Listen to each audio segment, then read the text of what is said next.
آج کے درس قرآن میں ہم لوگ سماعت کر سکیں گے کہ اللہ تعالیٰ نے حضرت آدم علیہ نبینا علیہ الصلاۃ والسلام کی پیدائش کے جتنے مراحل تھے رب ذوالجلال نے اسے کس طرح طے فرمایا ہے۔ سورۃ نساء کی پہلی آیت میں اللہ تعالیٰ نے یہ بیان فرمایا کہ اللہ تعالیٰ نے سب سے پہلے ایک شخص یعنی ایک آدمی کو پیدا فرمایا، اس کے بعد ان کا جوڑا بنا دیا اور جوڑے سے پھر کثیر مرد اور کثیر عورتیں پیدا فرما دی۔ اللہ نے فرمایا یا ایھا الناس اتقوا ربکم الذی خلقکم من نفس واحدۃ وخلق منها زوجها وبث منہما رجالا کثیرا ونساء۔ اللہ نے فرمایا اے لوگو اللہ سے ڈرو جس نے تمہیں ایک جان سے پیدا فرمایا، پھر اسے جوڑا بنا دیا، پھر اس سے کثیر مرد اور کثیر عورتوں کو پیدا فرمایا۔ حضرت آدم علیہ نبینا علیہ الصلاۃ والسلام سب سے پہلے اس دنیا میں پیدا کیے گئے۔ حضرت آدم علیہ نبینا علیہ الصلاۃ والسلام کو جب رب نے پیدا کرنا چاہا تو اللہ تعالیٰ نے فرشتوں کو حکم دیا، سب سے پہلے حضرت جبریل علیہ السلام کو بھیجا، فرمایا جاؤ زمین سے جا کے مٹی لے کے آؤ۔ حضرت جبریل علیہ الصلاۃ والسلام زمین پہ آئے تو جب مٹی لینے لگے تو زمین نے یہ فریاد کی کہ مجھ سے جو مٹی لے کے جس انسان کو بنایا جائے گا اسے جہنم میں ڈالا جائے گا؟ تو جواب ملا ہاں اسے جہنم میں ڈالا جائے گا۔ تو زمین نے رو کے کہا کہ مجھے اس سے تکلیف پہنچے گی۔ تو حضرت جبریل علیہ السلام نے مٹی نہ لی، وہاں سے واپس چلے گئے، اللہ کی بارگاہ میں جا کے سارا ماجرا بیان کر دیا۔ اللہ تعالیٰ نے حضرت اسرافیل علیہ السلام فرشتے کو بھیجا، فرمایا جاؤ تم جا کے مٹی لے کے آؤ۔ وہ مٹی لینے کے لیے آئے تو زمین نے پھر یہی بات کہی کہ بھئی مجھ سے انسان تیار کیا جائے گا، اس کے بعد اسے جہنم میں ڈالا جائے گا تو مجھے اس سے تکلیف پہنچے گی۔ تو حضرت اسرافیل علیہ السلام ہی چھوڑ کے واپس رب ذوالجلال کی بارگاہ میں چلے گئے۔ اللہ تعالیٰ نے حضرت میکائیل علیہ السلام جو اللہ کے فرشتے ہیں انہیں بھیجا، فرمایا جاؤ تم لے کے آؤ۔ وہ لینے کے لیے آئے، زمین نے پھر وہی فریاد کی، انہوں نے بھی مٹی نہ لی اور رب ذوالجلال کی بارگاہ میں جا کے سارا ماجرا بیان کر دیا۔ اللہ نے پھر چوتھے فرشتے حضرت عزرائیل یعنی ملک الموت علیہ السلام کو بھیجا، فرمایا جاؤ جا کے زمین سے مٹی لے کے آؤ۔ وہ جب زمین پہ آئے تو مٹی لینے لگے تو زمین نے پھر وہی بات کو دہرایا، کہنے لگی کہ مجھ سے انسان تیار ہوگا اور اسے بعد میں جہنم میں ڈالا جائے گا تو مجھے اس سے تکلیف ہوگی۔ تو حضرت عزرائیل علیہ السلام نے یہ فرمایا کہ مجھے تو رب ذوالجلال کا حکم ہے، میں اگر تیری بات تسلیم کرتا ہوں تو رب ذوالجلال کی نافرمانی ہوتی ہے، لہٰذا انہوں نے وہاں سے مٹی لی اور واپس رب ذوالجلال کی بارگاہ میں چلے گئے۔ اب اس مٹی کو کئی مراحل میں گزارا گیا جس کا ذکر قرآن پاک میں آتا ہے۔ پہلے وہ مٹی لائی، پھر اس میں پانی ڈالا گیا، پھر اسے گوندا گیا، پھر اس سے کیچڑ تیار ہو گیا، پھر اس کے بعد اسے خشک کرنے کے لیے رکھ دیا گیا۔ اس کے بعد وہ اس طرح کی ہو گئی، اس کی بدبو بھی جاتی رہی، اس کا رنگ بھی متغیر ہو گیا اور وہ کھٹکنا شروع کر دیا، اتنی سوکھ گئی، اتنا خشک ہو گئی کہ اگر اس سے کوئی چیز لگائی جائے تو اس سے آواز پیدا ہوتی تھی۔ خلق الانسان من صلصال کالفخار، اللہ نے فرمایا میں نے انسان کو کھٹکتی مٹی سے پیدا فرمایا ہے۔ صلصال کہتے ہیں وہ مٹی جس کو اس طرح اشارہ کریں تو اس سے آواز پیدا ہو، تو رب نے فرمایا میں اس مٹی سے انسان کو پیدا فرمایا۔ اب وہ مٹی لائی گئی، مٹی لانے کے بعد اللہ نے حکم دیا تھا کہ بھئی زمین میں سے ایک ایک مٹھی بھر مٹی لے کے آؤ۔ فرشتے لینے کے لیے آئے، جہاں سخت زمین تھی وہاں سے ایک مٹھی لے لی، جہاں نرم زمین تھی وہاں سے لے لی، جو پاک تھی وہاں سے لے لی، جو ناپاک تھی وہاں سے لے لی، کوئی رنگ سرخ میں، کوئی سیاہ رنگ میں، کوئی سفید رنگ میں، یہاں تک کہ مفسرین اکرام نے لکھا 60 رنگ اس میں داخل کیے گئے۔ تو 60 رنگ کے ڈالنے کے بعد حضرت آدم علیہ نبینا علیہ الصلاۃ والسلام کا خمیر تیار کیا گیا۔ تو فرمایا اب دنیا میں دیکھو، کوئی انسان سخت ہے، کوئی نرم دل ہے، کوئی عبادت گزار ہے، کوئی گناہ گار ہے، کوئی سفید رنگ میں ہے، کوئی کالے رنگ میں ہے، کوئی سرخ رنگ میں ہے۔ فرمایا یہ رب ذوالجلال نے پہلے تمام خمیر میں یہ چیزیں ملا دی، جس کی وجہ سے قیامت تک انسان پیدا ہوتے رہیں گے۔ کسی کا رنگ کالا ہوگا، کسی کا سفید ہوگا، کسی کا سرخ ہوگا، کوئی سخت دل ہوگا، کوئی نرم دل ہوگا، کوئی طیب یعنی عبادت کرنے والا ہوگا، اور کوئی بندہ گناہ گار ہوگا۔ تو فرمایا یہ رب ذوالجلال نے خمیر میں ساری باتیں رکھی ہیں۔ اس کے بعد وہ مٹی لے گئے اور زمین نے رب ذوالجلال کی بارگاہ میں رونا شروع کر دیا۔ اتنی زمین روئی کہ یہ جو جتنے زمین سے چشمے جاری ہیں، پہاڑوں سے چشمے جاری ہیں، یہ جب تمام چشمے ظاہر ہو گئے، یہ زمین نے اپنا رونا شروع کر دیا، تو اللہ تعالیٰ نے اسے قیامت تک باقی رکھا ہے۔ زمین روئی کیوں؟ کہ اس سے انسان پیدا ہوا اور اسے جہنم میں ڈالا جائے گا۔ جنت میں بھی جائیں گے لیکن جہنم میں بھی جائیں گے، جس سے مجھے تکلیف ہوگی۔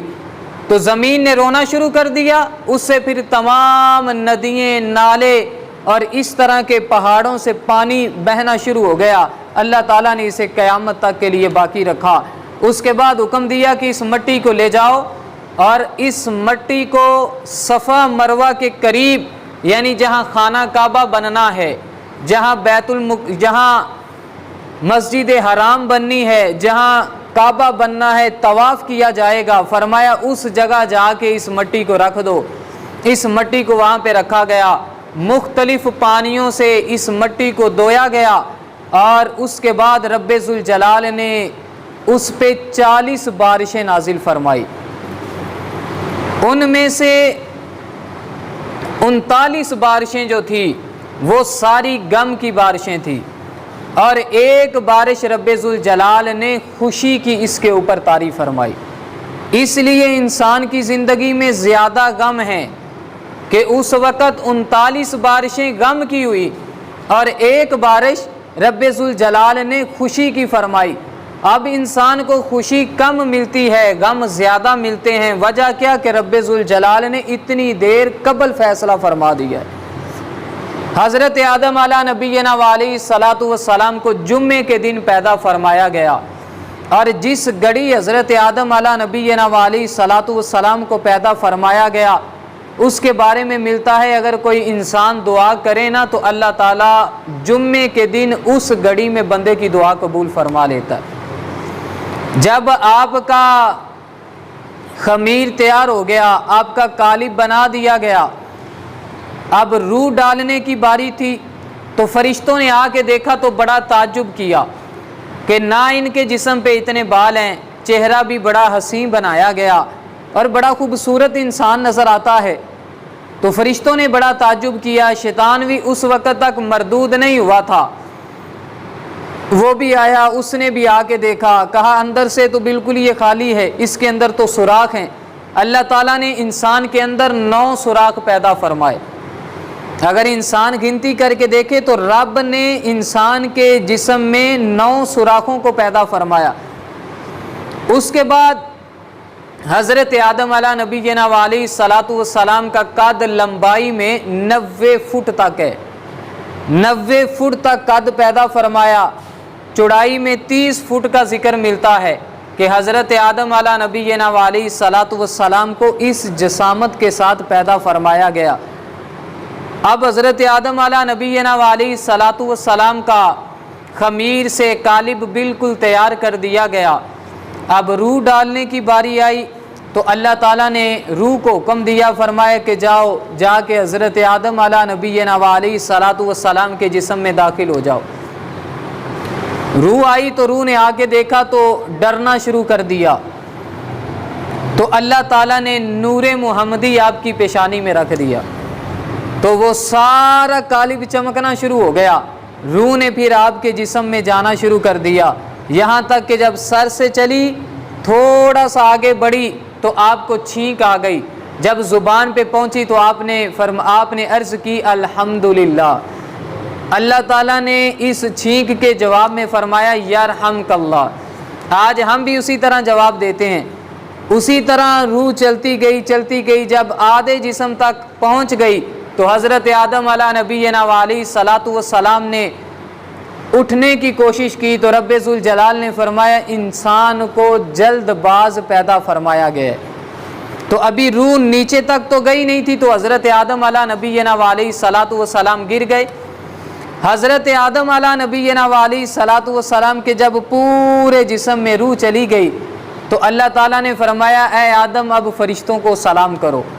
حضرت آدم علیہ نبینا علیہ الصلاۃ والسلام نے فرشتوں کو سلام کیا، السلام علیکم۔ فرشتوں نے جواب دیا وعلیکم السلام۔ اللہ تعالیٰ نے فرمایا کہ اے میرے پیارے نبی، فرمایا قیامت تک جتنے بھی لوگ آئیں گے ان سب کا سلام یہی ہوا کرے گا۔ تو آج دیکھ لو امت محمدی میں بھی یہی ہے، ہم کسی سے ملتے ہیں تو السلام علیکم کہتے ہیں تو اس کے جواب میں وعلیکم السلام کہا جاتا ہے۔ تو حضرت آدم علیہ نبینا علیہ الصلاۃ والسلام کا جسم اقدس میں روح بھی آ گئی، بالکل رب ذوالجلال نے تیار کر دیا۔ اب اس کے بعد آپ کو جنت میں رکھا تو حضرت آدم علیہ نبینا علیہ الصلاۃ والسلام نے تنہائی محسوس کی تو آپ پہ نیند طاری ہو گئی، خواب میں چلے گئے، اور تھوڑی دیر کے بعد رب ذوالجلال نے آپ کے جسم کے حصے سے حضرت حوا علیہ السلام کو رضی اللہ تعالی عنہا کو پیدا کیا۔ جب آپ کے وہ سر کی طرف بیٹھی ہوئی تھی، جب آپ اٹھے تو آپ نے پوچھا تم کون؟ کہا کہ مجھے عورت کہا جاتا ہے۔ کہا کس کے لیے پیدا کی گئی؟ کہا کہ تمہاری تسکین کے لیے پیدا کی گئی۔ تو حضرت حوا علیہ السلام رضی اللہ تعالیٰ عنہ کو رب ذوالجلال نے حضرت آدم علیہ نبینا علیہ الصلاۃ والسلام کے جسم کی یعنی ایک پسلی سے پیدا فرمایا ہے۔ اور حضرت آدم علیہ نبینا علیہ الصلاۃ والسلام جب ان کے قریب ہوئے، ان کے ساتھ نکاح ہوا تو حق مہر ادا کرنے کی باری آئی۔ اس پہ تمام علماء کا مفسرین کا اتفاق ہے کہ حضرت آدم علیہ نبینا علیہ الصلاۃ والسلام سے فرشتوں نے یہ کہا کہ آپ ان کو حق مہر ادا کریں۔ فرمایا کہ حق مہر کیا ادا کیا جائے؟ فرمایا حق مہر یہ ہے کہ نبی علیہ الصلاۃ والسلام پہ درود و سلام بھیجا جائے۔ دیکھو کہ ابھی دنیا بنی ہے، رب ذوالجلال نے سب سے پہلے نکاح پہ کون سا کام کروایا؟ فرمایا کہ سب سے پہلا کام یہ کرنا ہے کہ میرے نبی علیہ الصلاۃ والسلام پہ درود بھیجنا ہے۔ اے آدم علیہ نبینا علیہ الصلاۃ والسلام آپ درود بھیجیں گے، اللہ آپ کا حق مہر دینا قبول فرما لے گا۔ آپ نے درود بھیجا، درود بھیجنے کے بعد حضرت حوا رضی اللہ تعالی عنہ کے ساتھ آپ کی شادی ہو گئی، اور شادی ہونے کے بعد، نکاح ہونے کے بعد اللہ تعالیٰ نے آپ کو اولاد عطا فرمائی، اور ٹوٹل ملتا ہے روایات میں 20 مرتبہ اور زیادہ کا ذکر ہے 40 مرتبہ اور 39 مرتبہ آپ حاملہ ہوئی۔ اور ان میں سے یہ ہوتا تھا کہ اللہ تعالیٰ انہیں دو یعنی ایک لمحے میں ایک طرف سے بیٹی اور ایک طرف سے بیٹا عطا فرماتا تھا، اور جب دوسری باری آتی جو دوسرے دن رب ذوالجلال یا دوسری بار جو بیٹا اور بیٹی عطا فرما دیتا تو ہوتا یہ تھا کہ پہلے والی کی بیٹی کی دوسرے والے بیٹے کے ساتھ شادی کر دی جاتی، اور دوسرے والے بیٹی کی پہلے والے بیٹے کے ساتھ شادی کر دی جاتی۔ تو اس طرح تقریباً آپ اتنی مرتبہ آپ حاملہ ہوئی اور اللہ تعالیٰ نے انسانوں کا سلسلہ جاری فرمایا، تو جوڑا رب ذوالجلال نے جنت میں بنا دیا، تو یہی ذکر فرمایا کہ پہلے ایک جان، پھر اس سے جوڑا بنایا، پھر کثیر مرد پیدا فرما دیے، پھر سب سے آخری بار جب آپ حاملہ ہوئی تو پھر بیٹی نہیں بلکہ رب نے صرف ایک بیٹا عطا کیا، جنہیں اللہ کے نبی حضرت شیس علی نبینا وعلیہ الصلاۃ والسلام کہا جاتا ہے۔ حضرت آدم علی نبینا وعلیہ الصلاۃ والسلام نے انہیں وصیت فرمایا کہ دیکھو کہ اللہ تعالیٰ نے وہ نور محمدی جو میرے پاس تھا، وہ صرف تمہیں ایک حمل میں صرف تم اکیلے کو اس لیے پیدا فرمایا ہے کہ وہ نور تیرے پاس آنا تھا، تو فرمایا اب اس نور کی تم نے حفاظت کرنی ہے۔ حضرت شیس علی نبینا وعلیہ الصلاۃ والسلام کو وصیت کی، اسی طرح یہ وصیتیں چلتی رہی یہاں تک کہ حضرت عبد المطلب نبی پاک صلی اللہ علیہ وسلم کے دادا تک یہ نور آیا، اس سے آگے بڑھا تو نبی علیہ الصلاۃ والسلام اس دنیا میں تشریف لے آئے۔ تو یہ رب ذوالجلال کے فیصلے ہیں جو رب ذوالجلال نے صدیوں قبل فرما دیے ہیں۔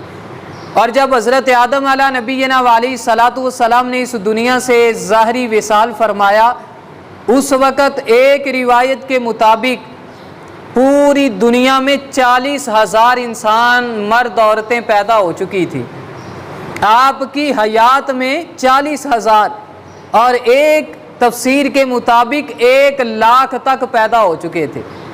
یعنی جب حضرت آدم علیہ نبینا علیہ الصلاۃ والسلام اس دنیا سے ظاہری پردہ فرمایا ہے تو رب ذوالجلال نے اس وقت تک اتنے انسانوں کو پیدا فرما دیا۔ تو اب یہ سلسلہ چلتا رہا۔ دیکھو اگر کسی سادات کی، کسی سید کی بات کی جائے تو یہ سلسلہ چلتا رہتا ہے، آج ہزاروں میں، لاکھوں میں، کروڑوں میں سید ملتے ہیں، ہمیں سادات دیکھنے کو ملتے ہیں پوری دنیا میں، لیکن جب بات کی جائے تو یہ بات چلتی چلتی آخر ایک فرد پر آ کے رک جائے گی جسے محمد الرسول اللہ صلی اللہ علیہ وسلم کہا جاتا ہے۔ اسی طرح جب انسانیت کی بات کی جائے گی، چاہے کسی کا رنگ کالا ہے، کسی کا گورا ہے، کسی کا دل سخت ہے، کسی کا دل نرم ہے، کوئی گناہ گار ہے، کوئی نیک ہے، اگر سب کی بات کی جائے تو سلسلہ چلتا چلتا ایک فرد پہ، ایک جان پہ جا کے رکے گا جسے حضرت آدم علیہ نبینا علیہ الصلاۃ والسلام کہا جاتا ہے۔ تو یہ انسان کی تخلیق ہے جو رب ذوالجلال نے صدیوں قبل فرما دی، اور آج یہ ہماری سائنس نے یہ کہا کہ نہیں، انسان تو بندر سے پیدا کیا گیا، انسان تو پہلے بندر تھا، بندر کے بعد اسے انسان کو بنایا گیا۔ یارو میں کہتا ہوں رب کا قرآن یہ فرما رہا ہے کہ انسان پہلے بندر نہیں تھا، رب نے پہلے اس کا خمیر اس طرح بنایا، اس کے بعد حضرت آدم علیہ نبینا علیہ الصلاۃ والسلام کو پیدا فرمایا، اور وہ بھی ایک انسان نوح سے پیدا فرمائے گئے، اور اسی طرح یہ سلسلہ چلتا چلتا آج تک چلتا آ رہا ہے۔